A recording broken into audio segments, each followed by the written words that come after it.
رکھی گئی ہے وہ تجارت ہے۔ باقی جتنے بھی ذرائع ہیں رزق کمانے کے، اس میں 10واں حصہ رزق کا ہے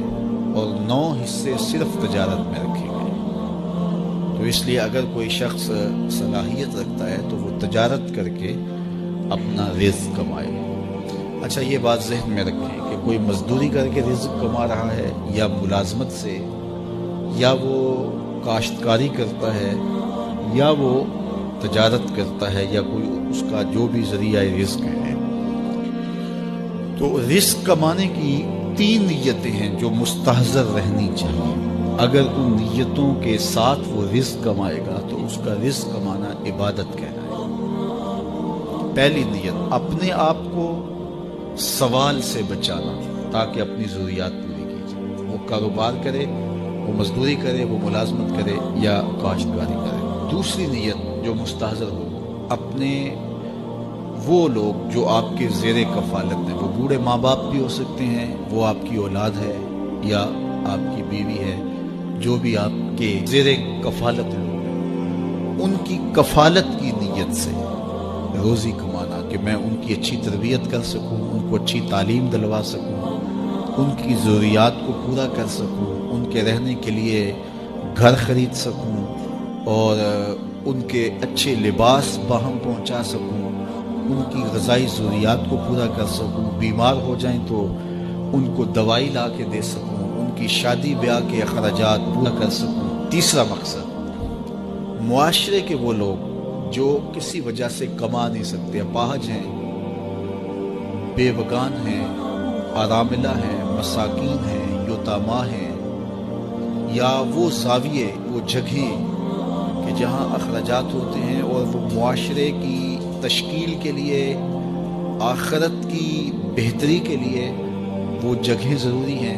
اور ان کے نظم کے لیے پیسے کی بہرحال ضرورت ہوتی ہے، جس طرح یہ مدارس دینیہ ہیں، مساجد ہیں، اور فلاحی ضروریات کو پورا کرنے کے لیے جو ادارے ہیں۔ تو اس نیت سے کمایا جائے کہ اگر میری ضرورت اور میرے بچوں کی ضرورت سے رزق زیادہ ہو جائے تو میں اس رزق سے، اس مال سے، اس دولت سے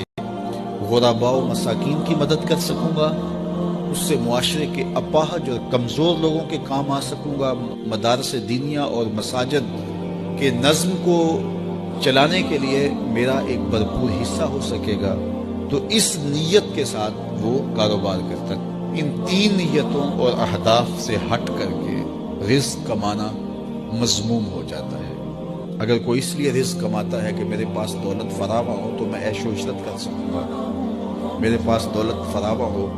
تو میں اپنی برادری میں، اپنے شریکے میں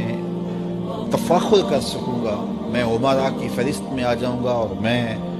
ان میں نمایاں ہو جاؤں گا، یہ مقاصد سفلی مقاصد ہیں، ان کی اجازت اسلام نہیں دیتا۔ تو ان 3 مقاصد کے لیے رزق جتنا بھی کما سکتے ہو آپ کماؤ،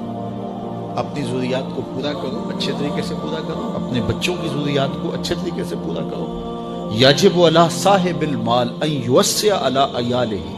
صاحب مال پر واجب ہے، حضرت سیدنا علی المرتضیٰ فرماتے ہیں کہ وہ اپنے اہل و عیال پر اچھا خرچ کرے، ان کو اچھا لباس پہنائے ضرورت کے مطابق، اسی طرح ان کی اچھی تعلیم کے لیے کوشاں ہو جائے اور ان کی ضروریات اچھے انداز سے پوری کرے۔ اسی طرح آپ غرباء و مساکین کے لیے، مساجد کے لیے اور مدارس دینیہ اور دیگر زاویوں کے لیے آپ جتنا مرضی کھل کے خرچ کریں، اسلام آپ کو اس کی اجازت دیتا ہے۔ لیکن چوتھی نیت اپنے